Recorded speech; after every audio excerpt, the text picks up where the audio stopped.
real business cycle and new Keynesian models. Now, real business cycle theory, it actually makes predictions about how economy is behaving during business cycles. Business cycles are booms, recessions, right?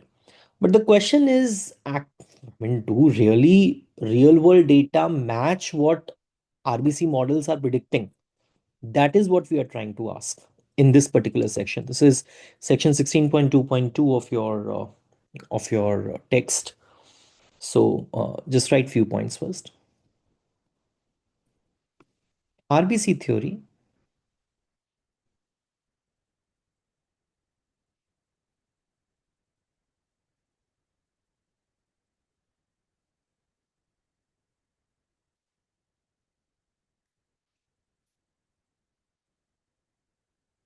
makes predictions about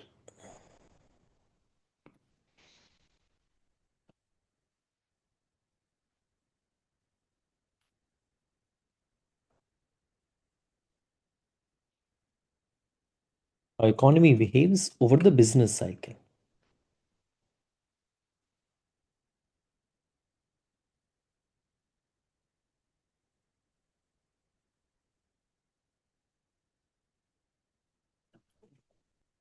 But the question which we have to ask is real world data supporting it?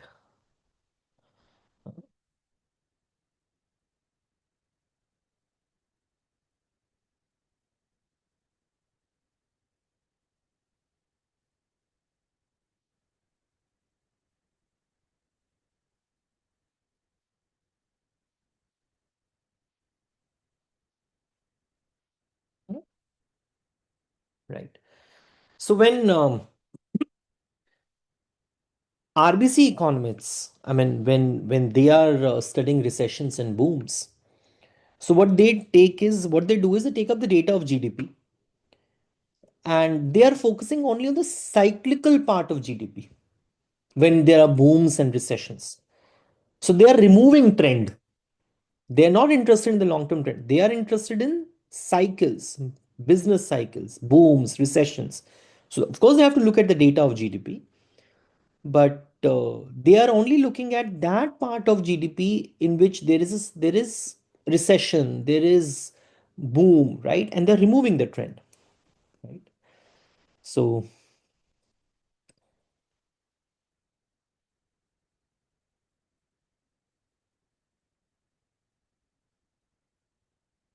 RBC economists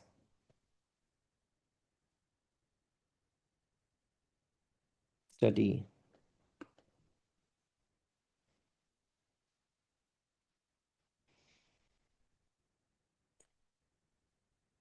recessions and booms. Uh,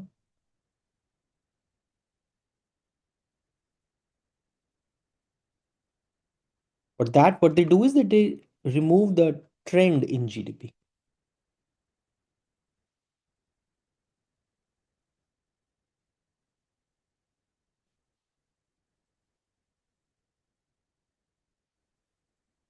They are focusing only on the cyclical part.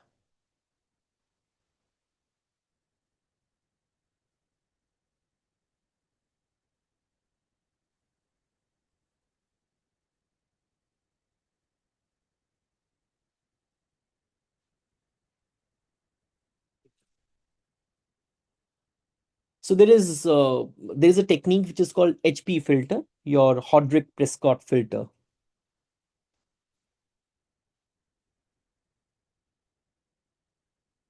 Is a technique which they use. So this is the method which is separating trend from the cycle.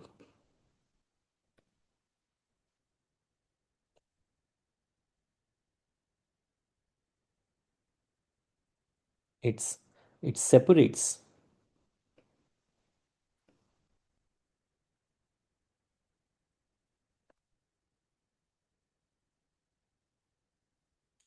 trend from cycle.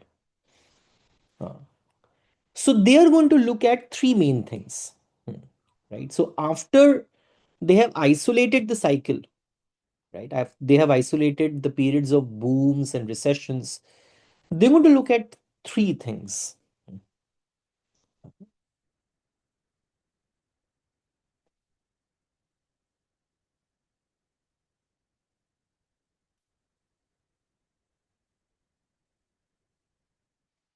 After isolating the cycle,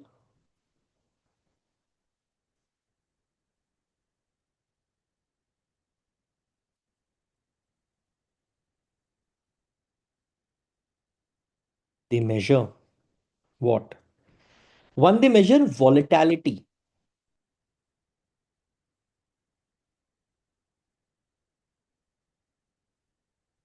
By volatility, you mean what?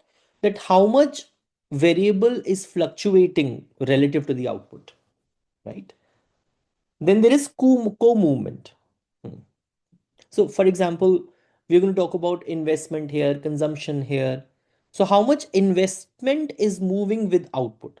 How much consumption is moving with output? How much employment is moving with output? That is what we are trying to see, right?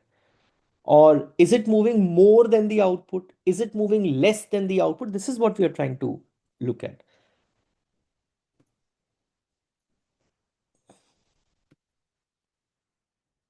Co-movement. Whether a variable of concern, that is your consumption, investment, employment, wages, are these variables, they are moving up as output is rising or moving down as output is falling? Uh, is that happening? Is there a co-movement? This is what we are trying to see. And then persistence.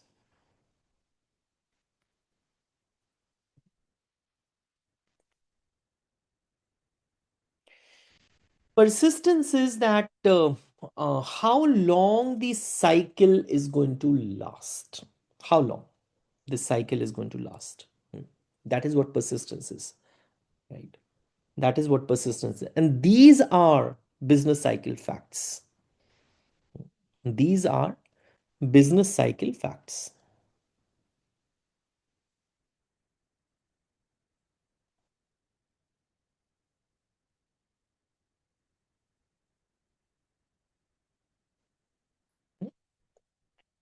Okay. So there are few things here. So you have variable.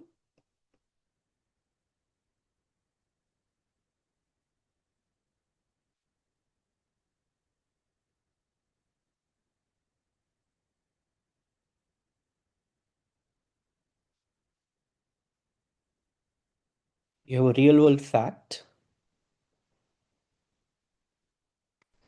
Is RBC's prediction successful?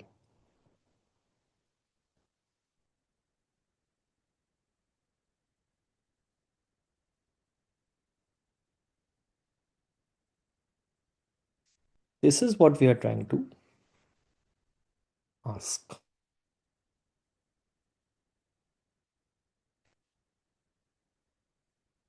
This is what we are trying to ask.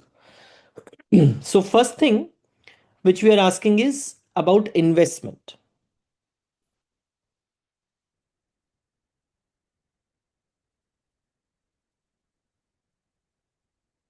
So, investment is real world data is showing this that investment is fluctuating much more than the output, right? This is what real world data shows.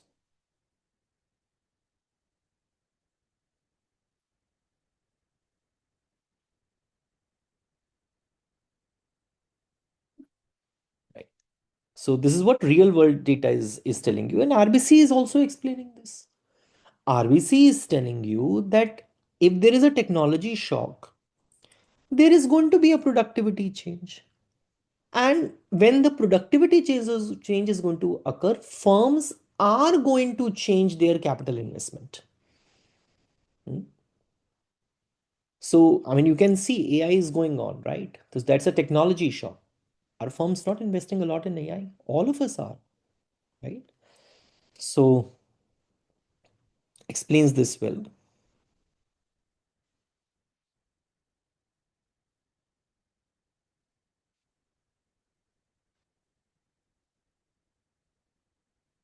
This well.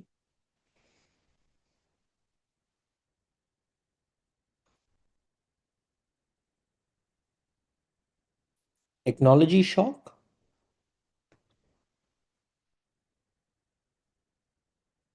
changes productivity,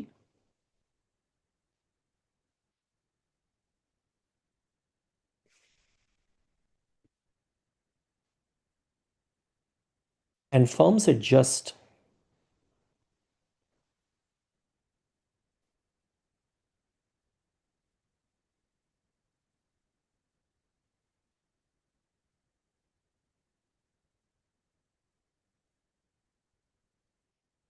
Till spending strongly, right? That is the first thing. What about the second thing? Your other thing is consumption.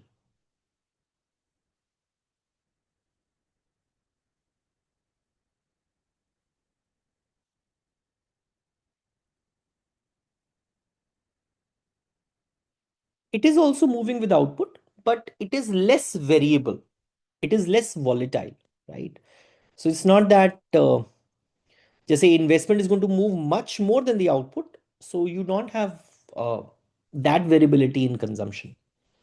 So it moves with output,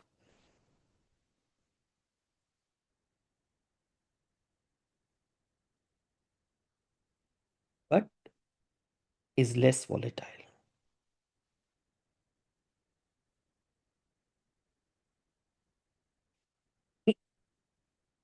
right? Uh, so RBC predicts this that technology shock is going to be there. There is going to be the change in the production function. And if there is going to be the change in the production function, output and labor demand will rise and fall together, right? So if people are going to produce more, they would also need more labor. So that's fine, right? So that seems to be completely fine. That is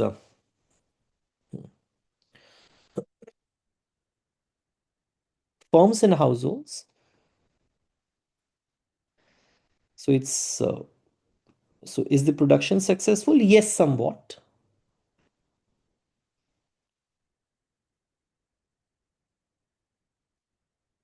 Firms and households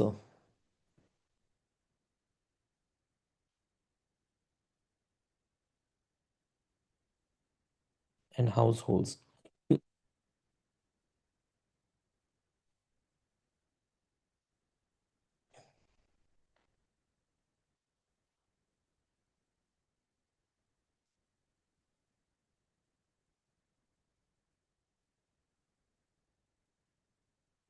respond to productivity changes. Here you also you can write that consumption and employment are pro-cyclical,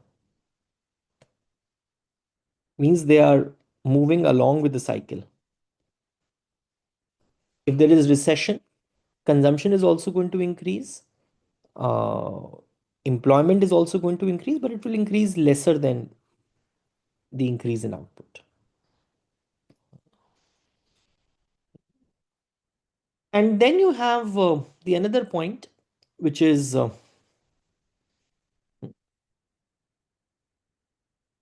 this guy persistence of cycle.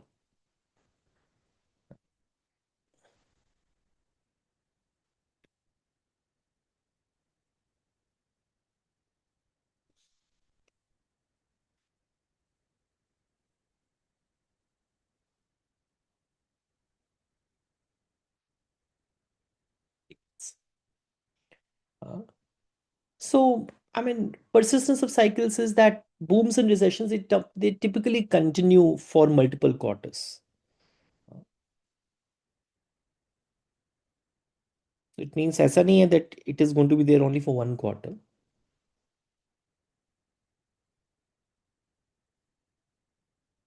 For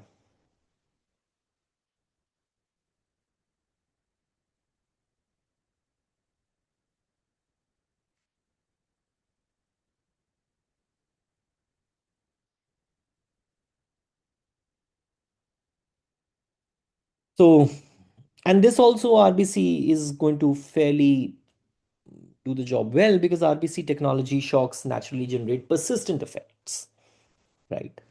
Uh,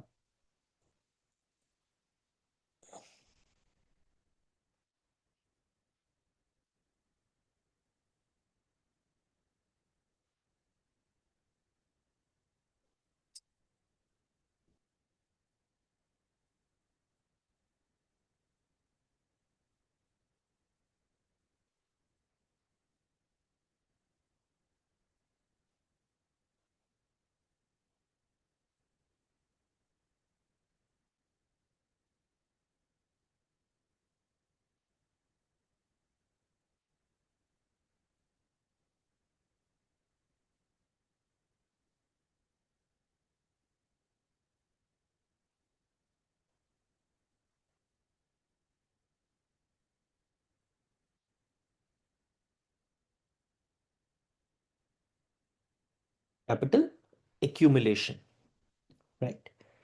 Uh, uh. Now, there are areas where the predictions were not that successful.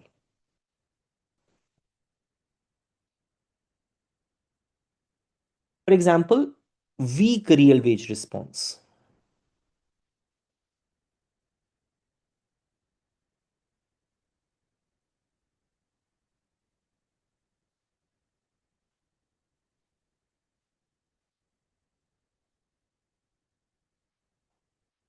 Real wages are only slightly pro-cyclical, only slightly.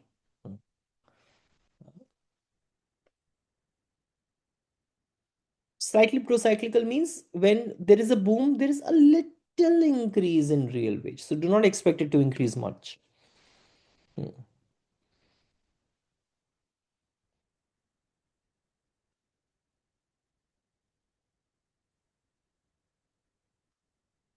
Or only slightly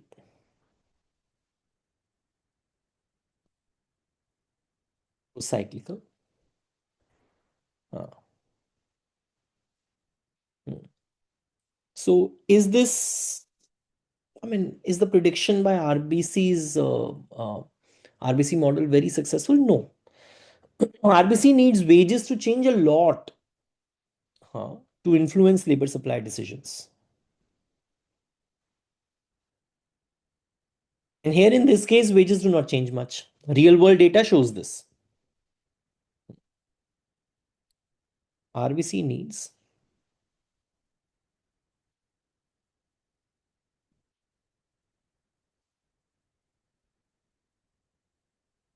wages to change a lot.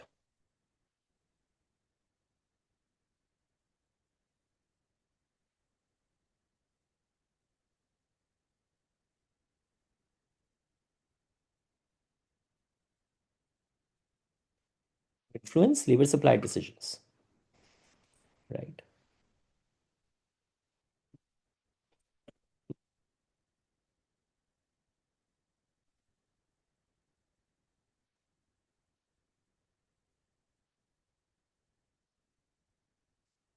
Hours worked versus employment.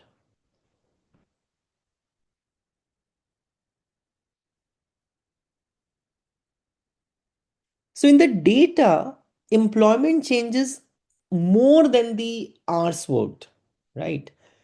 So, I mean, RBC is assuming that people are going to change the number of hours they are working. RBC is not assuming that the jobs are going to be changed, right? Uh, so, data is telling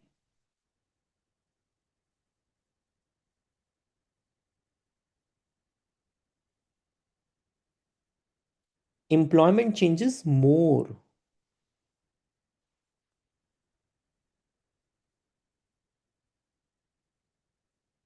than hours per worker.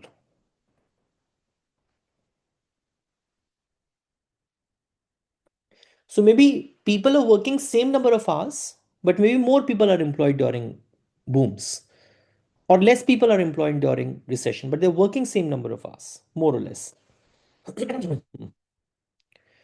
So is it predicting successfully? No. So RBC assumes that workers are freely going to adjust the number of hours they're working, not jobs.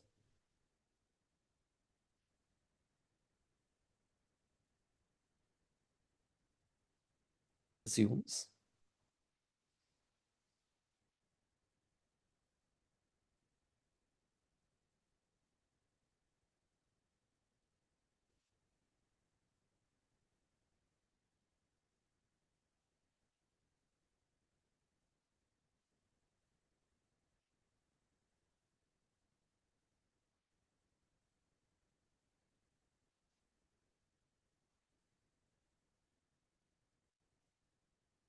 jobs.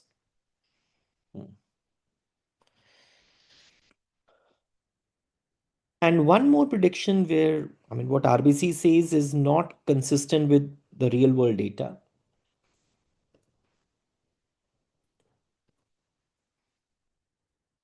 is about this fact. that voluntarily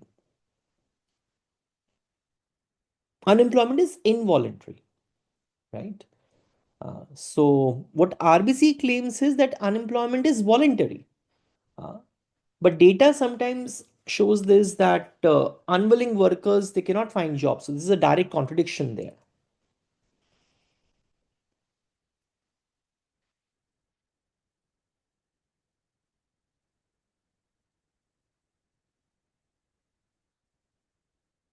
Is involuntary.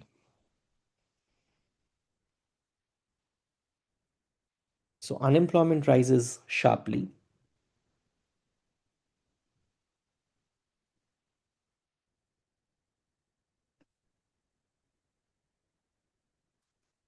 during recessions.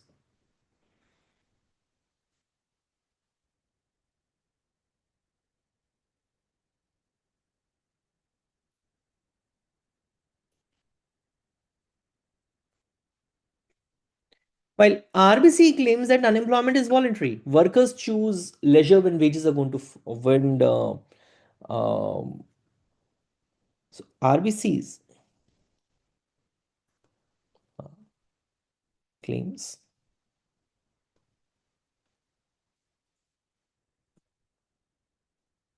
unemployment is uh, voluntary.